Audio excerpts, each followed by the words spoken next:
My name is Vincent Motholo. I am the chairperson of the South African Institute of Chartered Accountants, and I am also the executive for finance for the University of Cape Town. Prior to that, I worked at S&G Grant Thornton, where I served as the director and an audit partner in the assurance division.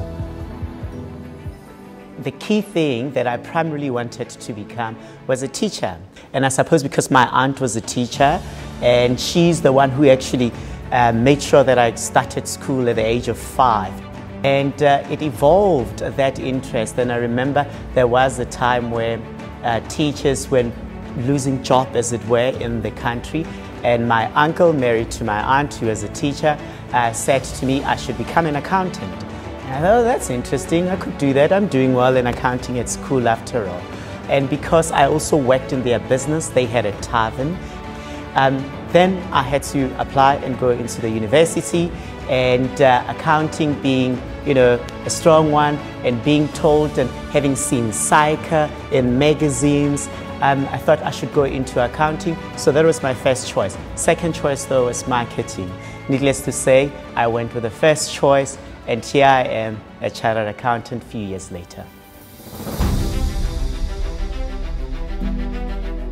So I applied at the University of Pretoria. That's where I did my undergraduate degree.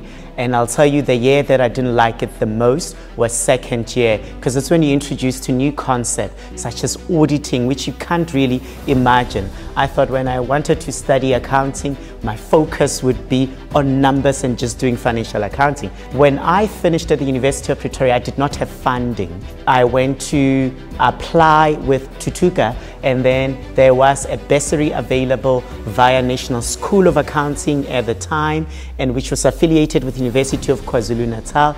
So sitting here and thinking I'm a chairman of SAICA and understanding the work that SAICA does, not only that, but also I've been a beneficiary of the Tutuka Bursary Fund. Something that I understand the challenges the students face in terms of funding, and I find myself sitting here because of people who've contributed and have done great work in sponsoring and becoming donors to Tutuka. So I've benefited from that.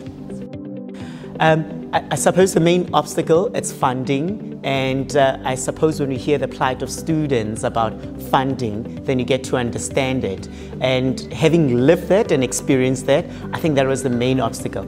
Everything else was really up to me. I had to be dedicated, I had to be disciplined, I had to work very hard. So that's within my control. Funding isn't as much, so I'm very privileged in that manner that, through my hard work and discipline, I was able to overcome and become a chartered accountant. But it can be a challenge for other people who lack those skills.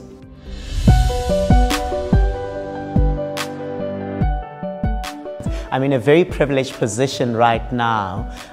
It's an honor which I do not take lightly. I'm immensely honored by the board members having elected me to be their chairman. So if you ask me now, would I have made the same decision? Absolutely, I would have.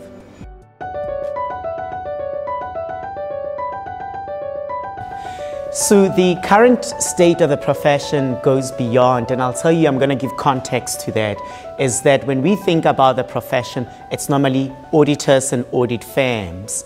So at SAICA, we're concerned about the entire value chain, more specifically for those entities that have collapsed and members have gone rogue and have done things wrong. Do we need to address that? Yes, and it's a key role at SAICA as the current board and continuation from the previous board to say reputation of profession is at stake, and if the reputation is at stake, we lose our relevance in terms of attracting new talents and also for public trust.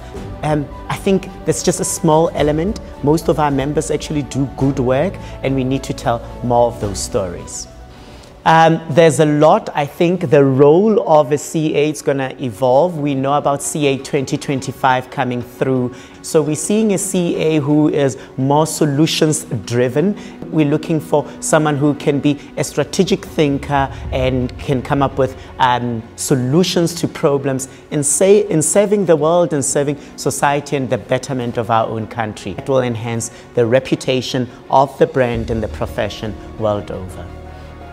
We have great plans for SAIC as chairman. I've communicated, we had a board a few days ago, and I communicated with the board, and the board is excited about the 3 strategic goals that would be focusing on. There are other goals, and 2 of those goals are really continuation from the previous board. And the first one, it's what we spoke about. How do we continue to enhance the reputation of the profession? That remains paramount to us. We need to address that. The second pillar to that, it's the transformation of the profession. Not only transformation from black and white in terms of demographics, but very important as well, it's giving opportunities to young people enter the profession and accelerate that and give them those opportunities. I was speaking to some of our stakeholders, and they were speaking about concerns that we may have in terms of what COVID is doing in terms of losing key skills in this country, where we find ourselves not having great skills as is, skills that we're losing in the country. And now we're thinking as SAICA, we have a responsibility then to address that skills shortage. And that's an area that we're gonna be looking into. The third one, it's something that I'm really excited about, and it's really about social responsibility as SAICA. And it's about us as a board giving back to the community.